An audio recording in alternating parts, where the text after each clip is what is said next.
Kitty Hawk, Carolina del Norte.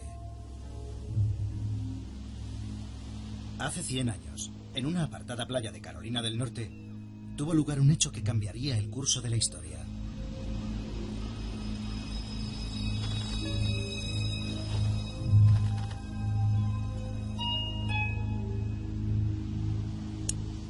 No hubo muchos testigos, tan solo unos cuantos pájaros curiosos y algunos pescadores del lugar.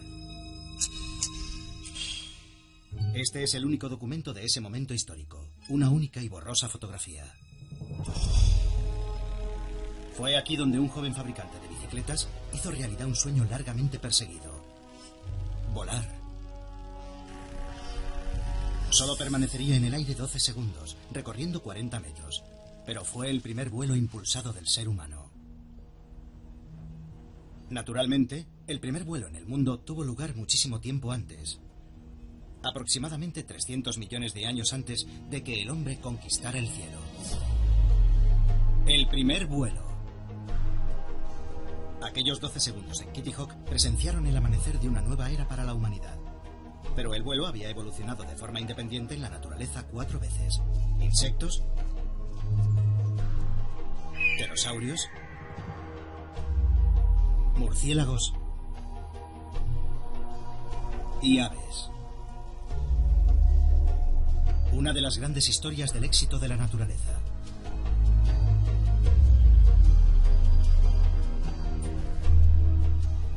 Pero ¿cómo son estos diseños naturales perfeccionados a lo largo de millones de años de evolución comparados con las máquinas construidas por los humanos? Después de todo, solo hemos tenido un siglo para ponernos al día.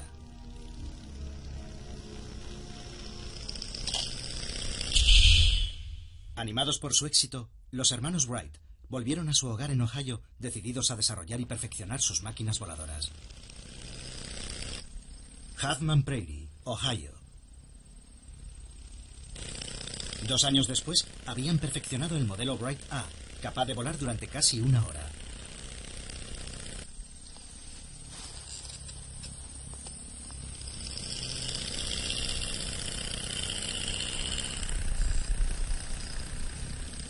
Parte de este éxito se debió a la observación de los diseños naturales para volar. Pero no es tan sencillo. La fotografía de Kitty Hawk no muestra que el primer aparato de los hermanos Wright fuera prácticamente imposible de pilotar. Era tan inestable que se necesitaban unos reflejos luminosos para mantenerlo en el aire. Con un esfuerzo sobrehumano, Orville logró mantener el aparato 12 segundos en el aire.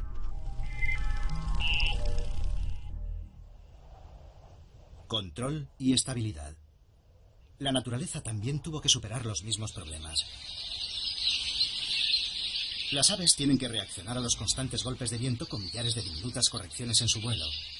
Pero tras millones de años, la evolución perfeccionó unos reflejos que nosotros nunca podremos igualar. Los reflejos de estos tordos alirrojos son tan veloces que, cuando un pájaro gira, todos los demás reaccionan al instante y la bandada se mueve al unísono.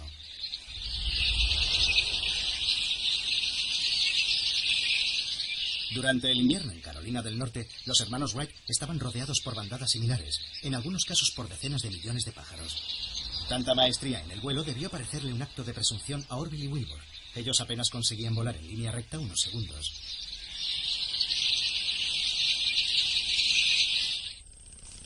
Pero los avances fueron tan rápidos que solo 2 años después, los hermanos Wright ya tenían la primera aeronave funcional. Fue entonces cuando la aviación realmente despegó. Wilbur murió en 1912, pero Orville vivió para ver volar el primer avión a reacción. Y justo 66 años después del vuelo en Kitty Hawk, el hombre caminaba sobre la luna. Pero levantar el vuelo no fue fácil. La mayoría de los primeros diseños estaban basados más en la esperanza que en la ciencia.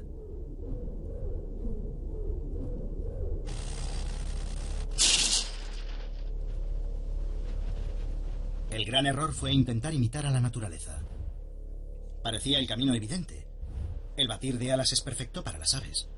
Pero por ingeniosas que fueran, estas máquinas nunca volarían.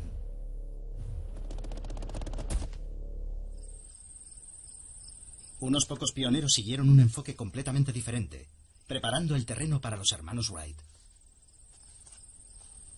Mucho tiempo antes de que Orville y Wilbur soñaran incluso con volar, el ingeniero alemán Otto Lilienthal estaba convencido de que el secreto del vuelo estaba en aprender primero a planear. Aunque él no lo sabía, Lilienthal seguía el mismo camino que había seguido la naturaleza millones de años atrás.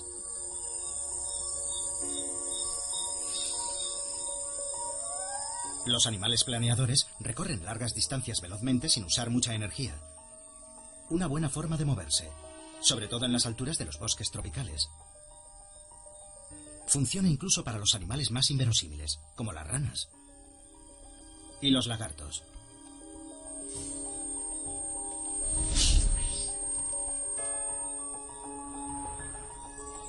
La rana voladora de Wallace tiene unas enormes patas palmeadas que funcionan como una mezcla de planeador y paracaídas.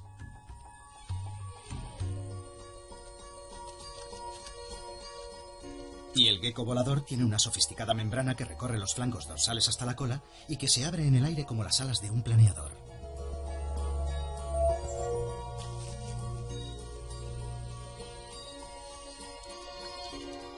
Pero fueron los mamíferos los que realmente adoptaron la vida como planeadores.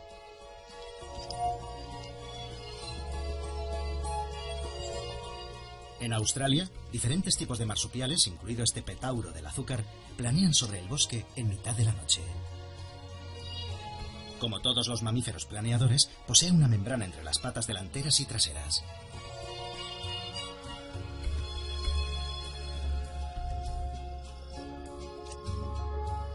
Agitando esa membrana y usando la cola como timón, un petauro del azúcar puede llegar hasta un árbol situado a 100 metros de distancia. La mayoría de los científicos coinciden que hace aproximadamente 60 millones de años, un animal planeador similar desarrolló la capacidad de volar, el primer murciélago. Lilienthal desconocía cómo habían evolucionado los murciélagos, pero siguió el mismo camino. Primero, aprender a planear, algo a lo que se dedicó con entusiasmo. Lichterfelde, Alemania, 1896. Lilienthal diseñó 16 planeadores diferentes y realizó un número extraordinario de vuelos, más de 2000. Pero solo podía dirigir sus planeadores moviendo las piernas de un lado a otro. Más tarde escribiría: mientras hacía esos experimentos, el viento me sacudía con violencia y me veía obligado a realizar una auténtica danza en el aire para mantener el equilibrio, aunque siempre podía hacer un aterrizaje seguro. Lamentablemente, el sistema de control falló en una ocasión con efectos desastrosos. Su muerte enseñó a los hermanos Wright una valiosa lección. Wilbur comprendió que Lilienthal había muerto por no poder controlar suficientemente su planeador. El sistema de control es tan importante como las alas para conquistar el aire. Pero una vez más, la naturaleza también tuvo que resolver esos problemas.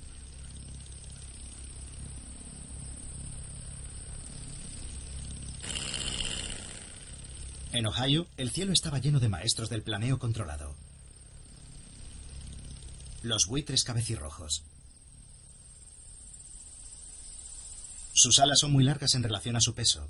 Es como si estuvieran a merced de cada ráfaga de aire. Pero su control es absoluto. Y Wilbur intentó comprender cómo lo hacían. Se me ocurrió la idea de que posiblemente el pájaro ajuste las puntas de las alas de forma que una adopta un ángulo positivo y la otra un ángulo negativo, convirtiéndose así en un molino viviente. Cuando su cuerpo ha girado todo lo que desea, invierte el proceso.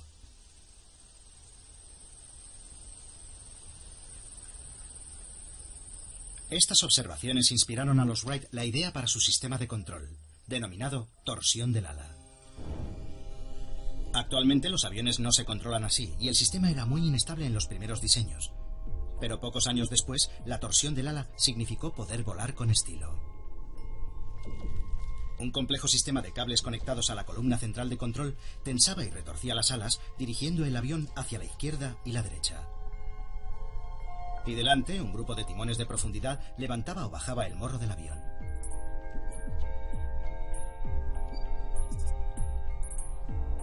El nuevo diseño funcionó tan bien que los hermanos lo enviaron a Francia, donde hicieron su primera exhibición aérea. Le Mans, Francia, 1908.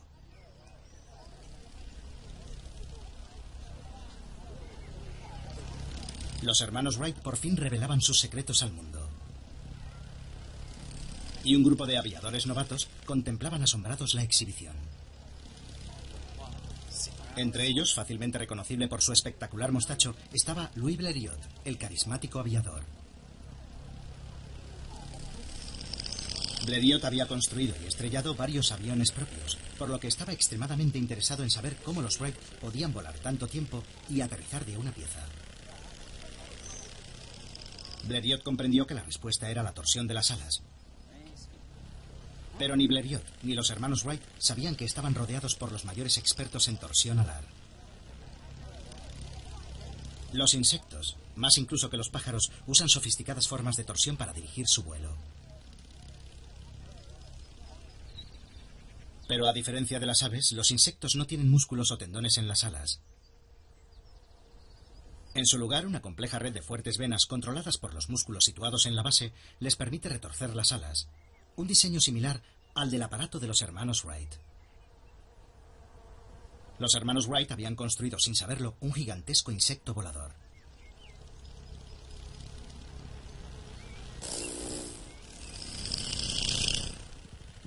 Las libélulas poseen las alas más complejas de la naturaleza. Pero libélulas como esta ya volaban 300 millones de años antes que los hermanos Wright. Y eran las reinas del aire. Volando hacia adelante, hacia atrás o en vertical, las libélulas pasan la mayor parte de sus vidas en el aire. Algunas incluso ponen sus huevos volando.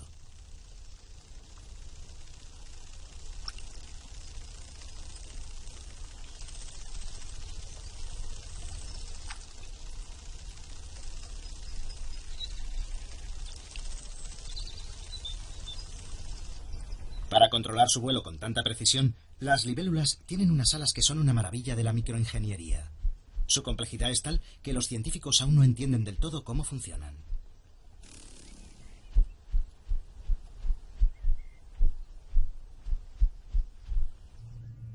Es mucho más sencillo observar la torsión del ala en otros insectos. Cuando la langosta bate sus alas hacia abajo, estas se curvan automáticamente, como un paraguas. Esa forma tensa la curvatura cuando el ala desciende, convirtiéndola en un plano aerodinámico rígido.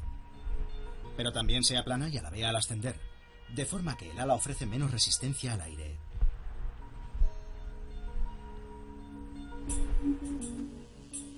El mundo en miniatura de los insectos voladores está lleno de revelaciones. Hasta hace pocos años, los científicos no tenían ni idea de cómo volaba un insecto.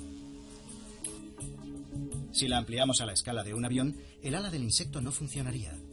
Pero en su pequeño mundo es tan eficiente que en ocasiones cada movimiento de las alas crea 2 o 3 veces la fuerza de sustentación equivalente a la del ala de un avión. Y eso es porque a pequeña escala el aire actúa de una forma muy diferente cuando pasa por el ala del insecto. El vuelo crea patrones de turbulencias de aire, los vórtices. Cuando el insecto mueve sus alas hacia abajo, se forma un vórtice en la parte superior de su perfil alar, generando la mayor parte de la fuerza de sustentación.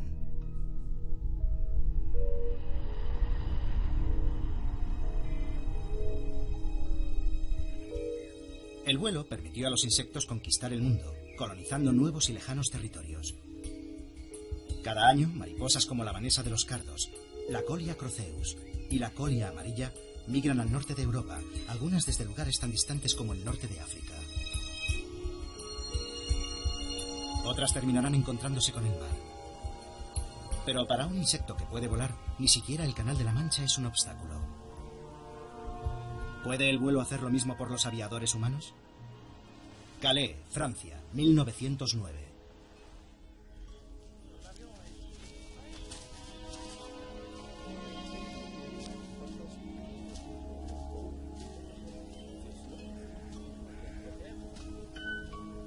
El Daily Mail había ofrecido una recompensa de 1000 libras al primer piloto lo bastante valiente o loco para cruzar volando el canal. Un reto irresistible para Louis Blériot. El día no empezó muy bien. Poco después del amanecer, Blériot se acercaba a su avión cojeando. Se había quemado un pie con el tubo de escape en un vuelo de prueba.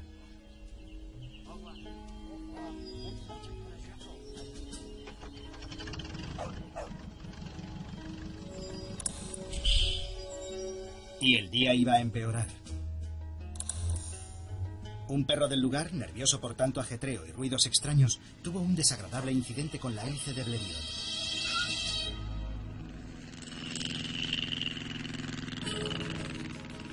El avión salió mucho mejor parado que el perro. Pero la multitud que había acudido para ver despegar a Blériot estaba comprensiblemente inquieta.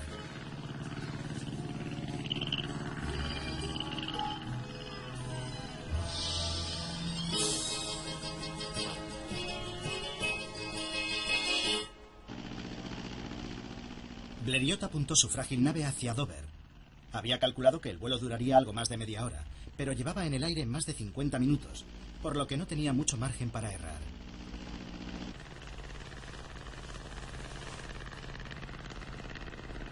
El canal es una ruta aérea muy transitada las mañanas cálidas de verano.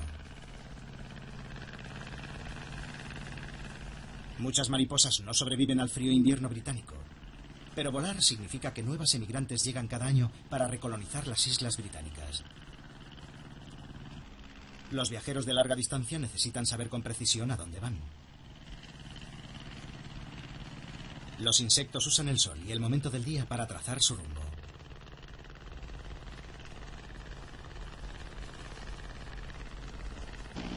Pero Blériot no tenía ni idea de dónde estaba. Ni siquiera había visto nunca esa parte de la costa inglesa y no llevaba brújula a bordo. Lo único que tenía era una postal, enviada desde Dover por Charles Fontaine, un periodista francés, marcándole el mejor sitio para cruzar el acantilado. Blériot tenía un plan B o algo parecido. Fontaine le esperaría en el acantilado, agitando una enorme bandera francesa. Blériot alcanzó la costa inglesa más por suerte que por destreza. Más tarde recordaría. De repente, en el borde del acantilado, vi a un hombre agitando desesperadamente la tricolor, completamente solo en mitad del campo. No maniobré. Más bien me lancé hacia tierra. Apagué el motor a 20 metros. Ahora todo estaba en manos de la suerte.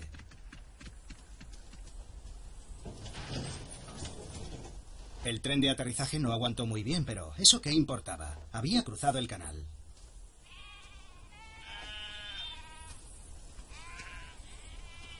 Cruzar el canal con el aeroplano más o menos entero era una gran proeza.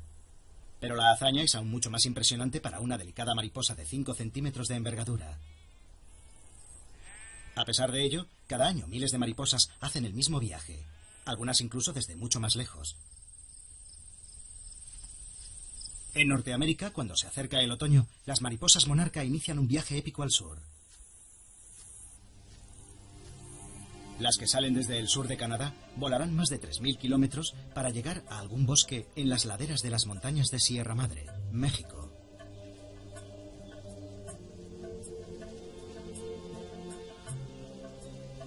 No solo es una hazaña de resistencia de larga distancia, es un auténtico milagro de la navegación, ya que aquí, en este bosque, se reúnen mariposas llegadas desde toda Norteamérica. Un testimonio del poder del vuelo.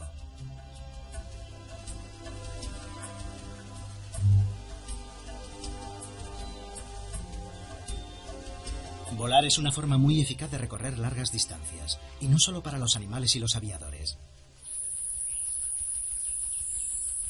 Algunas plantas han evolucionado de forma que sus semillas se alejan planeando de su árbol originario.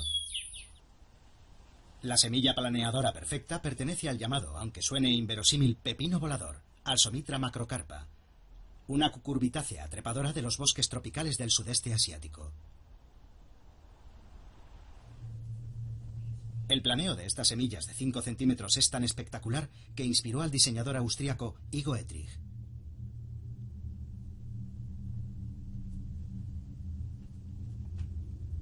Primero, Etrich construyó una serie de planeadores inspirados en el diseño de la semilla.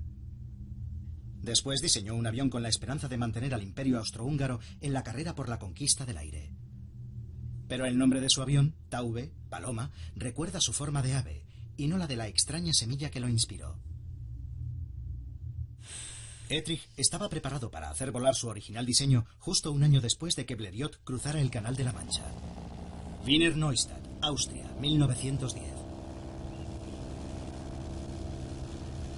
Ettrich demostró la navegabilidad del avión sobrevolando Viena a 300 metros de altura.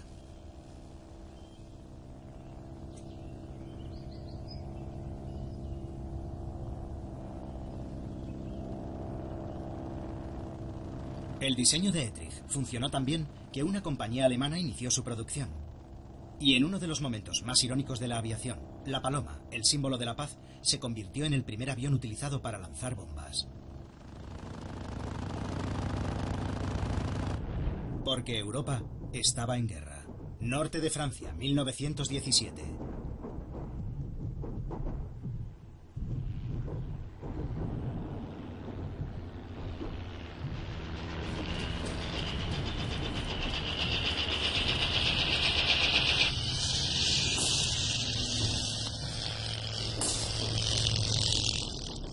La Primera Guerra Mundial dio un nuevo y urgente giro a la aviación.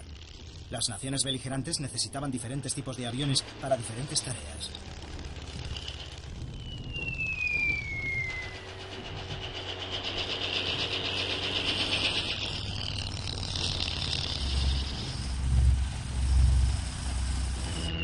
El Fokker DR-1 alemán tenía 3 alas cortas dispuestas unas encima de otras. Equivalían a una única y larga ala. Pero al ser más cortas lo hacían más ágil y maniobrable.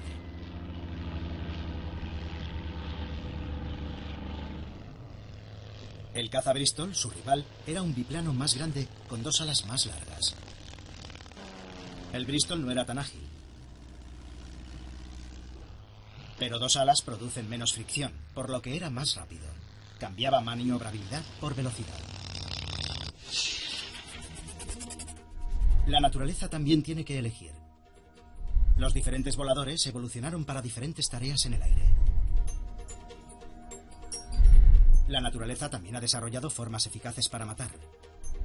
El halcón peregrino está diseñado para la velocidad. Sus largas y finas alas reducen la fricción, haciendo del peregrino un ave veloz y letal en el aire.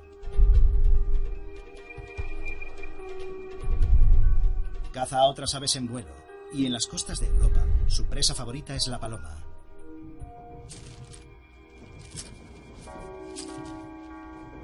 Esa es la razón por la que se disparaba a los halcones peregrinos durante la Primera Guerra Mundial.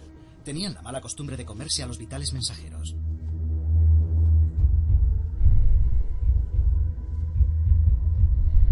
Pero cazar y matar exige algo más que un diseño elegante.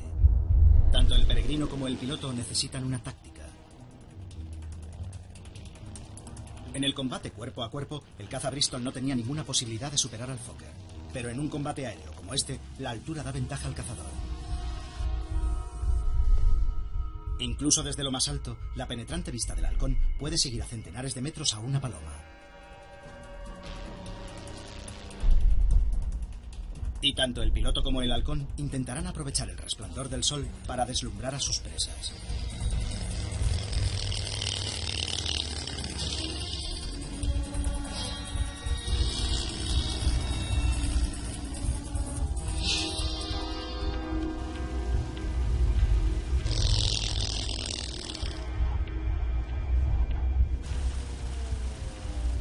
Cuando se lanzan en picado, tanto el pájaro como el avión alcanzan la máxima velocidad, aproximadamente 250 km por hora.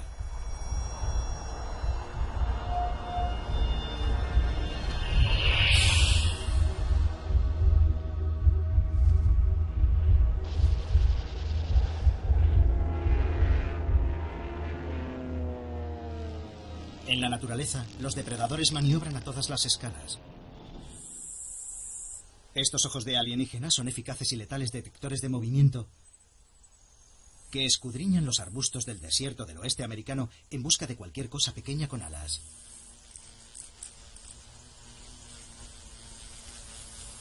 Son los ojos de la mosca predadora, los cuatreros del mundo de los insectos. Mientras busca el mejor lugar para tender una emboscada a los incautos viajeros, exhibe su habilidad en el aire, volando hacia adelante, hacia atrás, de lado y haciendo aterrizajes de precisión.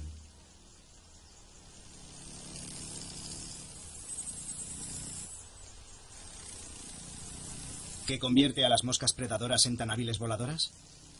La razón en parte está en su herencia como moscas. Las moscas solo usan un par de alas, las delanteras. Las alas traseras han quedado reducidas a dos pequeñas mazas, los halterios. Cuando estos insectos revolotean y giran, los pesados halterios ven alterado su patrón de movimiento. Unos diminutos sensores en la base del tallo detectan los cambios y envían la información al cerebro de la mosca, el equivalente de los giroscopios de los modernos aviones.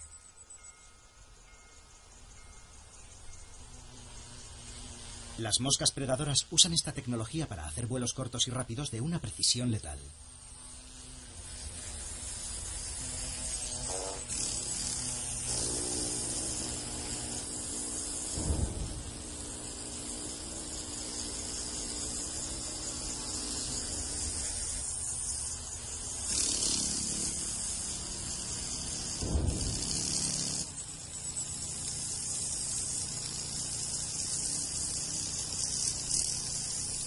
Después, una vez en tierra, dejan a su presa seca succionando con sus mandíbulas en forma de agujas.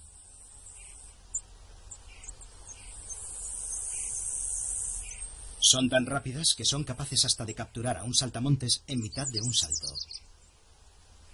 Pero algunos insectos son demasiado grandes y duros, incluso para las moscas ladronas. En primavera, el viaje de regreso lleva a las mariposas monarca directamente hasta el territorio de la mosca predadora. Son las mismas mariposas que volaron al sur el año pasado, pero no volverán volando directamente a casa. Se detendrán para reproducirse, dejando sus huevos en las plantas de Asclepia. Cuando sus huevos se conviertan en mariposas adultas, éstas proseguirán su viaje al norte, deteniéndose tan solo para reproducirse de nuevo.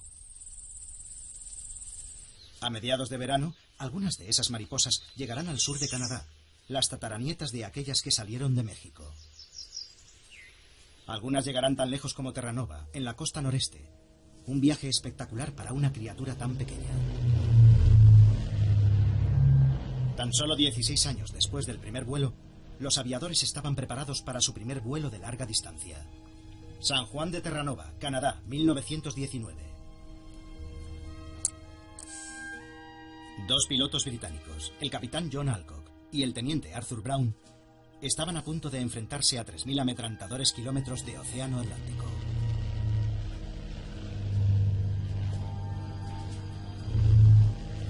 Tuvieron problemas casi desde el despegue. Una montaña de nubes se extendía delante de ellos, amenazando con ocultar el horizonte y el sol. No había vuelta atrás, tenían que seguir adelante, directos hacia la amenazante tormenta atlántica que zarandeaba el Vickers Vimy, un avión grande y pesado. Y sin rastro del sol, no tenían ni idea de a dónde iban, ni en qué dirección avanzaban.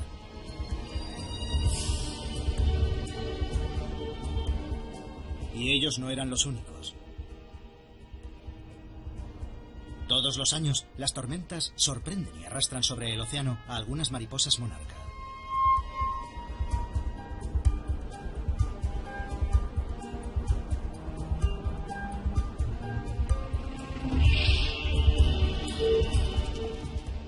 Perdidos en la tormenta, Alcock y Brown buscan desesperadamente un rayo de sol. Pero está anocheciendo. Poco después de la medianoche, logran al fin atravesar las nubes y se orientan con la luna para poner rumbo al este, a Irlanda. Travesía aérea atlántica, triunfo glorioso. Tras 16 horas de pesadilla de aterradoras tormentas atlánticas, Alcock resumió el éxito con la habitual flema británica diciendo: ayer estaba en América, y soy el primer hombre en Europa que puede decir eso.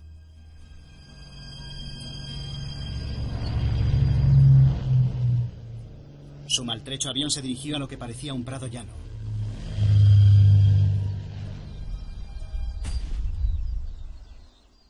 Pero descubrieron demasiado tarde que era una ciénaga irlandesa. Un final indigno para un viaje espectacular. Pero aún más espectacular es que las mariposas monarca sobreviven a las tormentas y logren cruzar el océano Atlántico. Centenares de estas pequeñas y fuertes mariposas llegan algunos años al noroeste de Europa. Pero es una proeza inútil. Sin asclepias, las mariposas monarca no tienen dónde depositar sus huevos.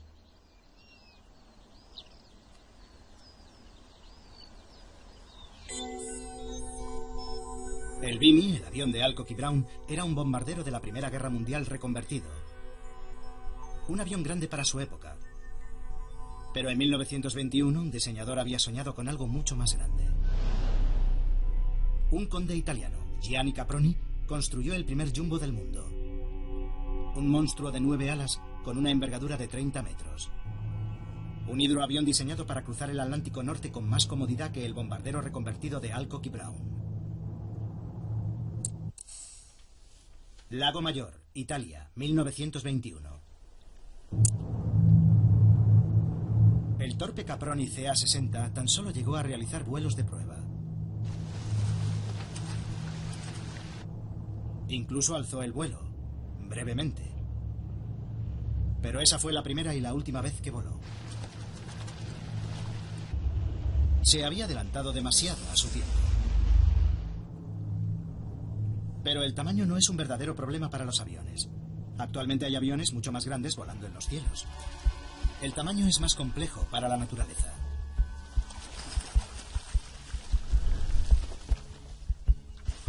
Cuanto mayor es un avión, más potencia necesita.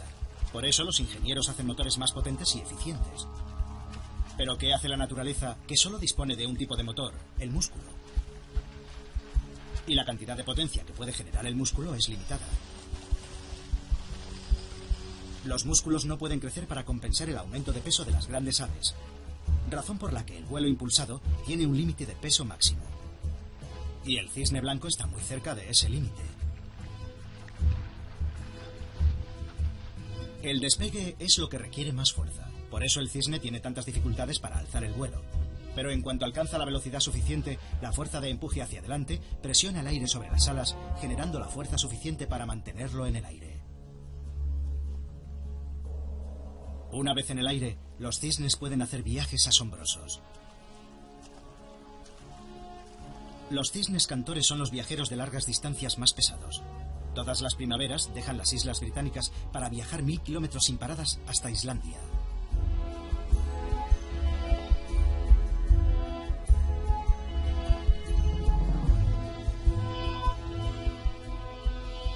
Estos cisnes alcanzan velocidades de 90 kilómetros por hora, lo que significa que el viaje solo les llevará 12 horas.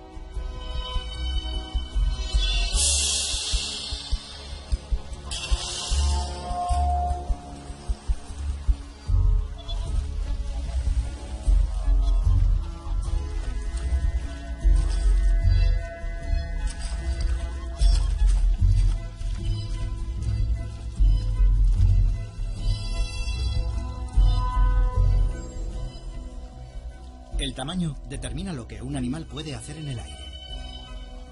En el otro extremo de la escala, los pájaros más pequeños tienen potencia de sobra. Pueden hacer cosas que un cisne nunca soñaría. Por ejemplo, el vuelo estático.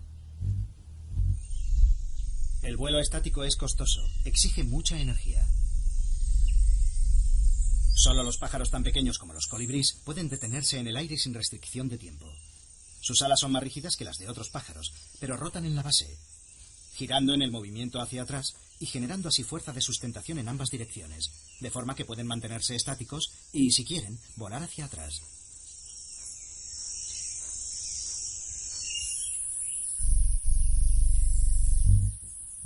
Los colibríes controlan el vuelo de tal manera que incluso construyen sus nidos en el aire, envolviéndolos con tela de araña sin romper el hilo.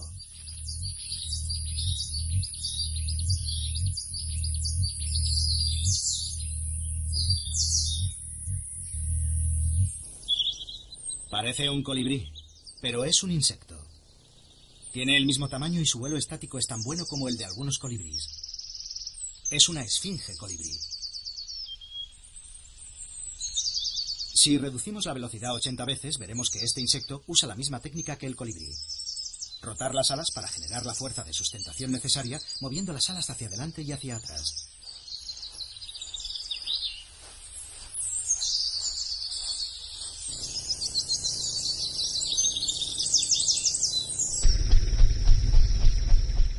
Las alas del helicóptero son las aspas del rotor. Su movimiento constante le proporciona una fuerza de sustentación constante, incluso cuando el helicóptero no avanza.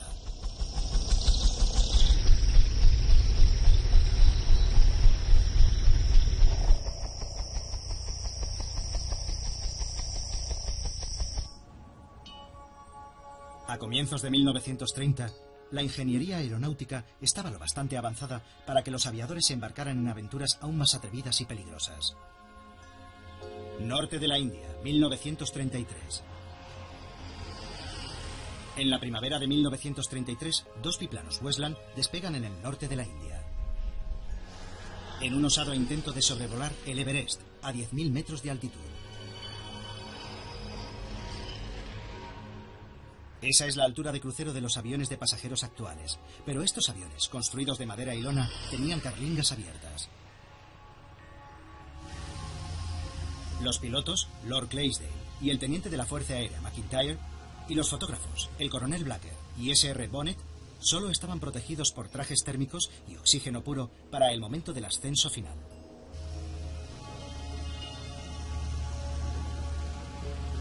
Su objetivo era fotografiar ese territorio inexplorado. Pero la única forma de hacer buenas fotografías era que el fotógrafo se asomara fuera del aeroplano.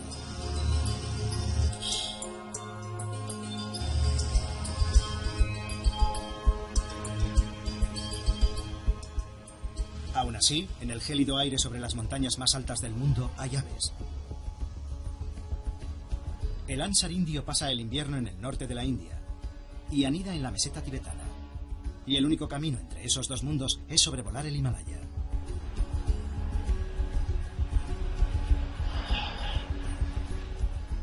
Estos gansos alcanzan alturas de 9.000 metros. Y al igual que los modernos aviones de pasajeros, a menudo aprovechan la corriente, completando el viaje de 1.000 kilómetros en menos de un día. Los dos aeroplanos esquivaron la cumbre del Everest por unos cientos de metros. Pero mientras lo hacían, el tubo del oxígeno de Bonnet se rompió. A esas alturas, el aire contiene la tercera parte de oxígeno que al nivel del mar. Rápidamente Bonnet sintió que desfallecía con dolores agudos de estómago y mareos.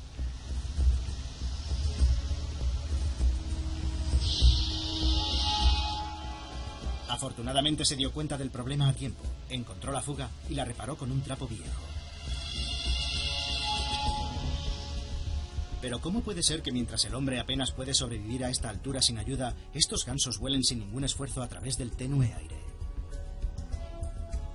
Todas las aves tienen una serie de sacos aéreos conectados a los pulmones, de forma que tanto al inspirar como al expirar, el aire es impulsado a través de los pulmones en una sola dirección. Es un sistema mucho más eficiente que nuestra respiración. Los gansos pueden conseguir fácilmente el oxígeno necesario para impulsar su vuelo, incluso a una altura récord como esta.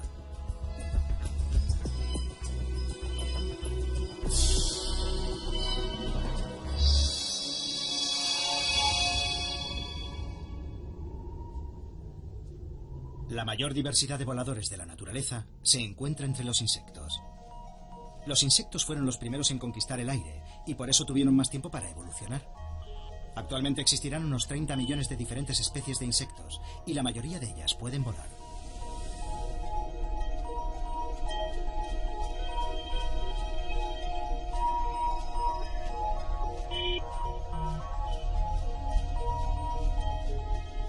Hasta hace 60 millones de años, cuando aparecieron los murciélagos, los insectos tenían los cielos nocturnos para ellos solos.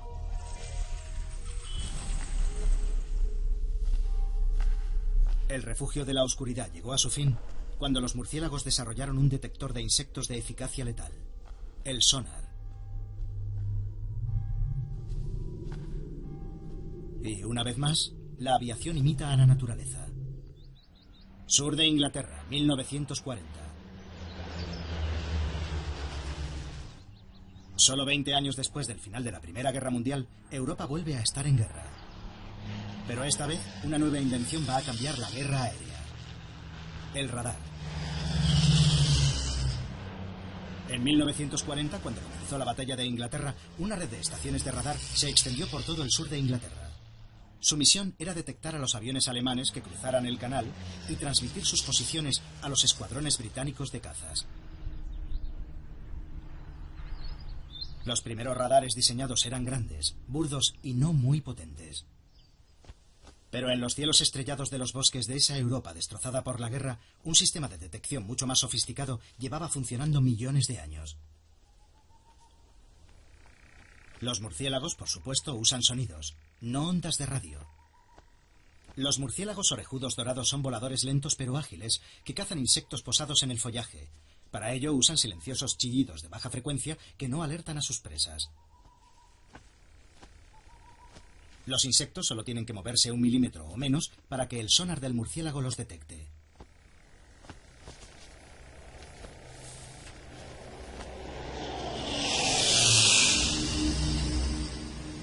La urgencia de la guerra llevó a los científicos a experimentar con diferentes diseños de radares. El radar H2S era lo bastante pequeño para poder ser instalado en un avión y era capaz de detectar submarinos en aguas poco profundas.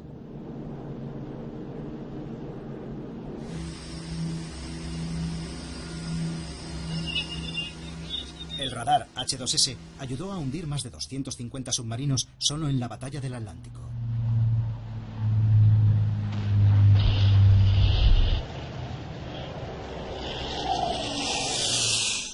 Pero la naturaleza ya tenía su propio sonar aire-superficie. En las selvas de Centroamérica, el murciélago pescador localiza a sus presas mediante las ondas en la superficie de las charcas.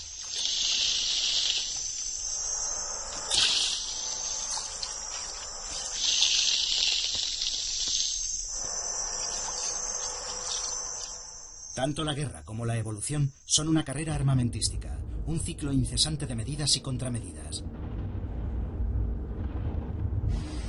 Los radares alemanes no tardaron mucho tiempo en detectar a los bombarderos aliados. En respuesta, los bombarderos lanzaban señuelos, láminas de metal del tamaño adecuado para dispersar y confundir a los radares alemanes sin alterar sus propios radares.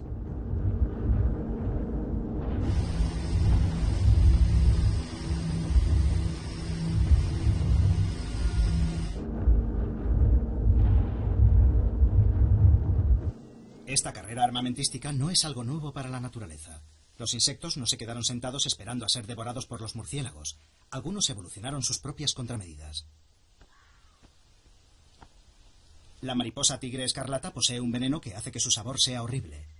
Durante el día, sus brillantes colores disuaden a los depredadores, pero los colores no sirven en la oscuridad, ni ante el sonar del murciélago. Por eso, en cuanto oye el chillido ultrasónico del murciélago, la mariposa tigre responde con otro chillido, advirtiendo al murciélago de su pésimo sabor. Incluso interfiere con el sonar del murciélago.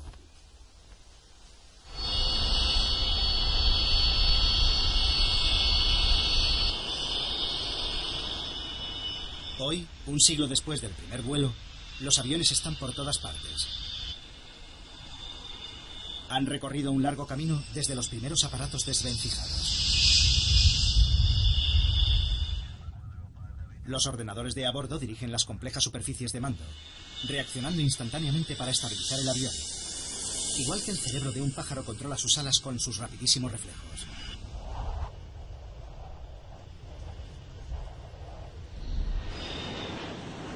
¿Ha llegado por fin la aviación a la altura de la naturaleza? Aún no. Incluso una paloma común posee un diseño de alas con el que los ingenieros solo pueden soñar. Sus alas cambian de forma a medida que las plumas se superponen entre sí, abriéndose para alzar el vuelo y plegándose para el vuelo rápido.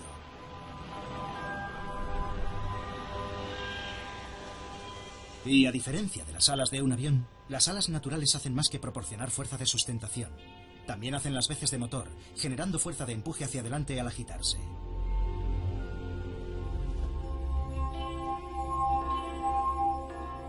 Los voladores naturales son mucho más sofisticados que cualquier cosa que haya diseñado el hombre.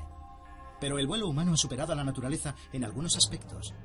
Podemos llegar más alto, más rápido y más lejos. Tan solo 6 décadas después de que los hermanos Wright sobrevolaran un campo de Ohio en su frágil aeroplano, despegaron los primeros pasajeros supersónicos. Y luego, pocos meses después, el hombre viajaba a la Luna.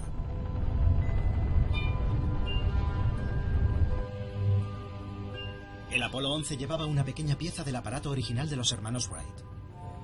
Su primer vuelo solo fue de 40 metros, pero su último viaje, 64 años después, fue un viaje de ida y vuelta de casi 1.000.000 de kilómetros.